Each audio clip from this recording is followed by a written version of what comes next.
Bienvenidos a esta nueva exploración. Hoy nos metemos con una pregunta de las grandes, casi que intimida. ¿Qué es la política? Uf, casi nada. Ya ves. Y para intentar, arañar un poco la superficie, vamos a usar unos textos de Hannah Arendt, fascinantes pero poco conocidos. Son fragmentos de un libro, Introducción a la política, que empezó pero nunca llegó a terminar. Exacto. Estuvo ahí dándole vueltas entre el 56 y el 59, más o menos. Sí, pero claro, se le juntó todo. Estaba con la condición humana, luego sobre la revolución, viajes, conferencias. Mucho lío, ¿sí? Y encima parece que la Fundación Rockefeller no le dio una ayuda que quizá... Bueno, quién sabe, ¿no? Pero el caso es que nos queden estos apuntes, como miguitas de pan de su pensamiento. Úrsula Lutz los recopiló después. Sí, son como las huellas que deja un proyecto, ¿no? Justo eso. Nuestra idea hoy es esa, meternos un poco en el taller de Arendt, ver cómo iba pensando, por qué cuesta tanto definir qué es la política, y sobre todo, qué ideas geniales podemos sacar de estos fragmentos, ideas que vayan más allá de la política como, pues eso, gestión o lucha por el poder. Vamos a seguir esas huellas. Me parece un plan estupendo. Es que es una oportunidad única para verla pensar casi en directo. Y aunque el libro no exista como tal, esa pregunta, que es política, la persigue en toda su obra. Claro. Y es interesante su método. No busca una definición de diccionario, ¿eh? Quiere ir a la experiencia que está detrás de la palabra. Como si las palabras fueran hielo y ella quisiera descongelar el pensamiento que hay dentro. Descongelar el pensamiento. Me gusta eso. Sí, decía algo así. Observar las ideas naciendo. Su lema era pensar en lo que hacemos. O sea, reflexionar sobre nuestra propia actividad. Vale, pues empecemos por lo que seguro que a muchos nos suena. Arendt habla de los prejuicios contra la política. Ajá. Y, vamos, es fácil sentirse identificado. Esa sensación de que todo es un poco fraude, intereses raros, propaganda pura y dura. O directamente violencia, sí. Eso. Política no, por favor. Muy de hoy, ¿no? Totalmente. Capta genial esa desafección. Ella ve esos prejuicios como una mezcla.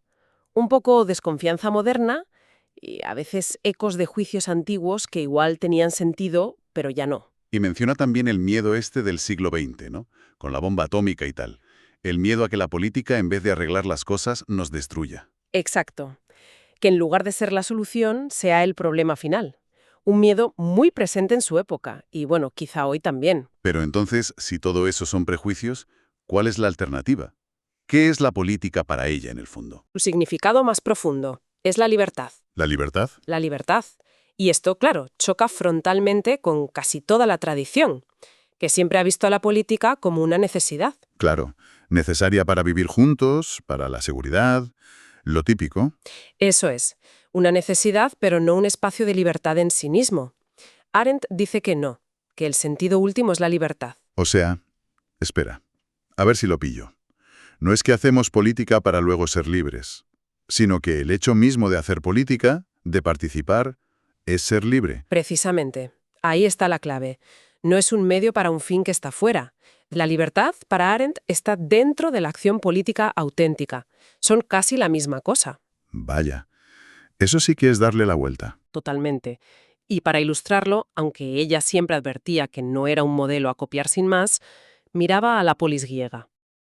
Ah, la polis. Siempre sale la polis griega. Sí, pero ella la usa para señalar esa experiencia histórica concreta. Un momento en que ser ciudadano libre y participar en lo público, pues era casi lo mismo. ¿Te refieres a cosas como la asamblea y eso? Exacto. Había conceptos como la isonomía, que no era solo igualdad ante la ley como hoy, era sobre todo igualdad para participar, para tomar la palabra en la asamblea, la isegoría. Una libertad que se ejercía, ¿sabes? Hablando y actuando con otros iguales. Iguales. Pero iguales con muchas comillas, ¿no? Porque ahí se quedaba fuera muchísima gente. Esclavos, mujeres, extranjeros. Fundamental ese matiz, sí. Arendt no es ingenua, no idealiza la polis. La usa para mostrar que es posible pensar esa conexión tan fuerte entre política y libertad, pero sabe perfectamente que fue algo muy específico y, bueno, muy excluyente históricamente. No es un plano a seguir, sino una fuente de inspiración para pensar distinto. Vale. Y has dicho actuando con otros. Eso nos lleva a uno de sus conceptos estrella. La acción. Creo que ella la diferencia mucho de otras cosas que hacemos, ¿verdad? Sí, es una distinción clave para entenderla. Diferencia tres actividades básicas. La labor, que son las tareas repetitivas para mantenernos vivos, lo biológico, comer, dormir, limpiar, lo de todos los días. Lo básico. Eso. Luego está el trabajo, que es fabricar cosas, construir el mundo artificial que nos rodea, mesas, casas, herramientas, cosas que duran. Ajá. Y finalmente, la acción, que es la única actividad que se da directamente entre personas, sin que haya objetos de por medio. Esa es la actividad política por excelencia para ella. ¿Y qué tiene de especial esa acción? ¿No es simplemente, pues, hacer cosas en política? ¿Reunirse, votar? Es mucho más. Para Arendt, la acción es cómo nos presentamos en el mundo humano. Al actuar y hablar, no solo mostramos qué somos, nuestras habilidades, nuestro carácter, sino que revelamos quiénes somos, nuestra identidad única, irrepetible, ante los demás. Revelar quiénes somos. Eso es interesante. No solo qué hacemos. Exacto. Es un acto de revelación, casi. Y lo conecta con otra idea potentísima: la natalidad. Natalidad. El nacer. Sí, el hecho de que constantemente nazcan nuevos seres humanos. Para ella, esto significa que el mundo siempre tiene la posibilidad de empezar de nuevo. Cada persona es un nuevo comienzo en potencia. Ah, vale. Y la acción es precisamente eso, nuestra capacidad de iniciar algo inesperado, de romper la rutina, de traer novedad al mundo. Le encantaba citar a San Agustín una frase que decía algo como: para que hubiera un comienzo fue creado el hombre, antes del cual no había nadie. La política es el escenario de esos nuevos comienzos. Entiendo. Pero si la acción es iniciar algo nuevo, imprevisible, suena también un poco caótico, ¿no? Difícil de manejar. Exactamente. Y esa es una de las cosas que Arendt subraya. La acción es impredecible en sus consecuencias finales. Nunca sabes dónde va a acabar lo que inicias. Claro. Es irreversible. No puedes deshacer un acto como desmontas una silla. Y sus efectos se extienden por la red de relaciones humanas de formas que se te escapan.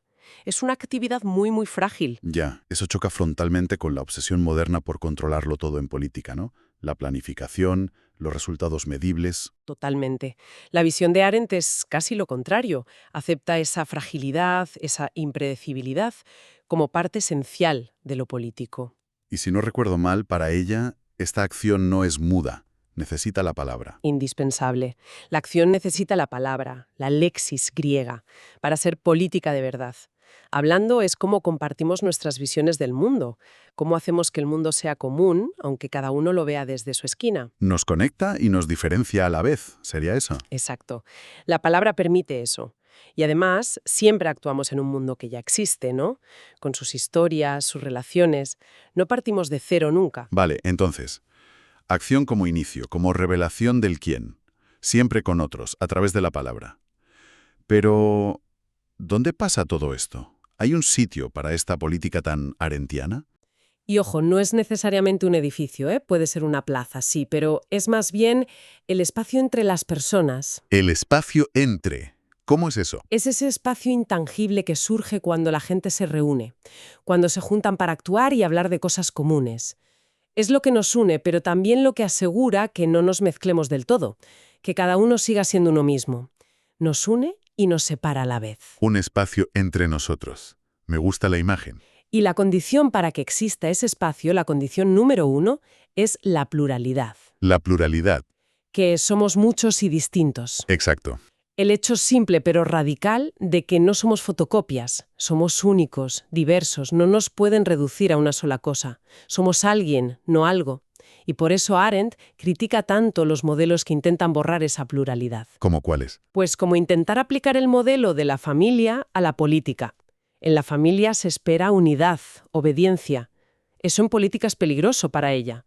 O la idea de fraternidad, si se entiende como que todos tenemos que ser iguales y pensar igual para ser hermanos.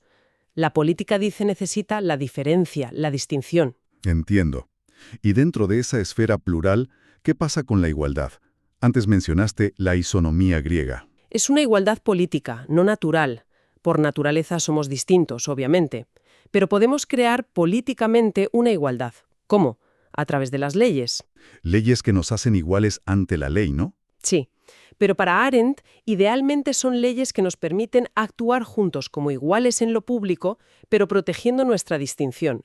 No leyes que nos hagan a todos iguales, uniformes. Es una igualdad para la libertad, no para la conformidad. Aquí Arendt dice algo que siempre me ha llamado la atención, que en la esfera pública ser y apariencia son la misma cosa. ¿Qué quiere decir con eso? Suena un poco, no sé, superficial. Puede sonar así, sí, pero yo creo que va más allá. No se refiere a ser falso o a llevar máscaras. Quiere decir que es solo en ese espacio donde aparecemos ante los demás, a través de lo que hacemos y decimos, que nuestro quién, nuestra identidad, se hace real, se manifiesta. Ah, Fuera de esa aparición pública, nuestra esencia interior, por muy profunda que sea, es invisible, políticamente irrelevante. Es una crítica a la idea de que lo verdadero está escondido y lo público es solo fachada. Para la política, lo que cuenta es lo que se ve, lo que aparece. vale, es como decir que nuestra identidad política se juega y se muestra en público. No vale consentirla por dentro. Exacto. Se construye y se valida ahí, en la interacción. Y esto, claro, conecta con su crítica a la modernidad. Ella ve una especie de desertización del mundo. Desertización. ¿Suena fuerte? Sí, es una metáfora potente. Ve cómo desaparece esa esfera pública auténtica y en su lugar aparece lo que llama la sociedad. ¿Y qué es la sociedad para ella? ¿No es bueno vivir en sociedad? No es que sea malo, pero ella lo ve como un ámbito distinto, dominado por el comportamiento predecible, las normas sociales, la economía, donde se espera que nos comportemos como miembros conformistas, no como iniciadores de acción. Se pierde el espacio para la acción genuina, para la aparición del quién. Esa idea de desertización, de pérdida de un espacio común donde encontrarnos como ciudadanos distintos pero iguales. La verdad es que resuena hoy, ¿eh? Con tanta polarización, tanta burbuja. Sin duda, es uno de los puntos donde Arendt sigue siendo increíblemente actual, sí. Su análisis de la pérdida del mundo común es tremendo. Esto me lleva a otra cosa. Si la acción es tan importante, ¿dónde queda el pensamiento? Arendt era filósofa, al fin y al cabo, pero a veces parece que critica la filosofía tradicional por mirar por encima del hombro a la acción, a la política. La famosa vita activa frente a la vita contemplativa. Es una tensión constante en su obra, sí. Reconoce que para pensar bien, a fondo, a veces hay que retirarse un poco del jaleo, del mundo de la acción. Necesitas calma. Claro, Pero no le interesa un pensamiento que se quede ahí arriba, aislado. Ella busca un pensamiento que, después de retirarse, sea capaz de volver al mundo, de iluminar la acción, de orientarla. Y aquí es donde entra su idea del juicio. el juicio. ¿A qué te refieres? ¿Juzgar a la gente? No tanto en plan tribunal, no. Más bien la capacidad de discernir, de evaluar situaciones concretas, sobre todo cuando no tenemos reglas claras o categorías ya hechas para entenderlas. Se inspira mucho en Kant, en su crítica del juicio. Ajá. Habla de la necesidad de tener una mentalidad extensa, que es como la capacidad de pensar poniéndote en el lugar de otros, imaginativamente, ¿sabes? Considerando sus puntos de vista, aunque no los compartas. Uf, eso suena dificilísimo, pero muy necesario hoy.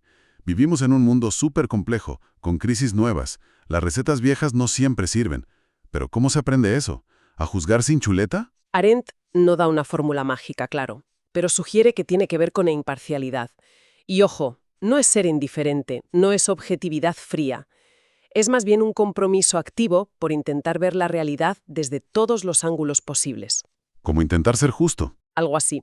Pone el ejemplo de Homero en la Ilíada. Cómo es capaz de contar la grandeza y el sufrimiento de los dos bandos, de griegos y troyanos, sin tomar partido fácil.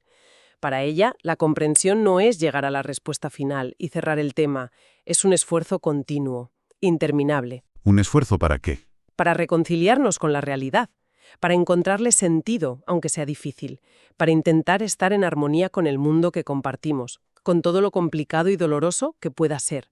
Es un proceso. Volvamos entonces a la pregunta con la que empezamos, la que late en estos fragmentos. ¿Tiene la política todavía algún sentido? Porque claro, con todo lo que pasó en el siglo XX, lo que Arendt vivió tan de cerca... El totalitarismo, las guerras, la bomba atómica. Exacto. Esa pregunta se vuelve brutalmente urgente. La política, que se supone que nos tenía que proteger, de repente parece capaz de borrarnos del mapa. Ella analiza ahí una paradoja terrible de la modernidad.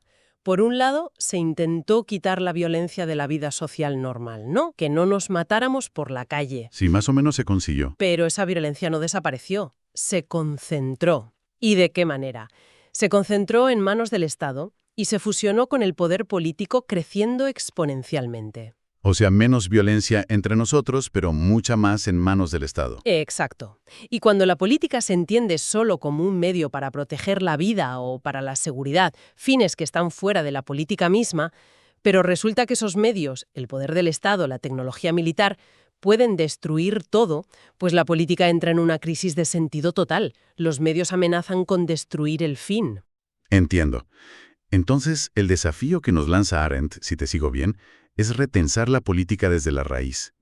No verla solo como una máquina de gestionar cosas, o como un mal necesario que hay que aguantar, Eso es. sino como ese espacio frágil que creamos nosotros al juntarnos, donde podemos ser libres juntos, donde puede pasar algo nuevo, inesperado, y donde nos mostramos unos a otros como somos, distintos e irreemplazables. Exactamente. Es una llamada a recuperar el sentido de la política como acción compartida, como creación de un mundo común donde quepamos todos. Y por eso su pensamiento, aunque a veces sea denso, sigue siendo tan vital. Sí, lo de la desertización que decías antes. Claro, su diagnóstico de esa pérdida del espacio intermedio y su insistencia en que hay que crear oasis. Pequeños lugares donde pensar críticamente, donde actuar juntos, donde relacionarnos de verdad, incluso en tiempos oscuros. Eso nos habla directamente hoy. La verdad es que sí. Hemos tocado muchas ideas fuertes hoy, explorando estos fragmentos. La política como libertad en acción, no solo necesidad. La natalidad, ese poder de empezar de nuevo como la raíz de la política. La pluralidad, que sin ella no hay espacio público vivo. Y esa tarea tan difícil, pero tan necesaria, de juzgar el mundo por nosotros mismos sin agarrarnos a barandillas que nos den hechas. Quizá al final lo más valioso de leer estos textos que Arendt no terminó no sea encontrar la definición perfecta de qué es la política. A lo mejor la lección es aceptar, como ella decía, de la comprensión, que entender este mundo nuestro es una tarea que no se acaba nunca. Un proceso continuo. Exacto. Un esfuerzo constante por reconciliarnos con la realidad que compartimos, con sus peligros, sí, pero también con sus promesas. Un intento, siempre nuevo, por cuidar ese mundo hablando con responsabilidad y actuando juntos. Y ese, quizá, sea el sentido más profundo que la política puede llegar a tener. Pues con esa reflexión nos quedamos. Gracias por acompañarnos en esta inmersión en el pensamiento de Hannah Arendt. Gracias a ti. Hasta la próxima.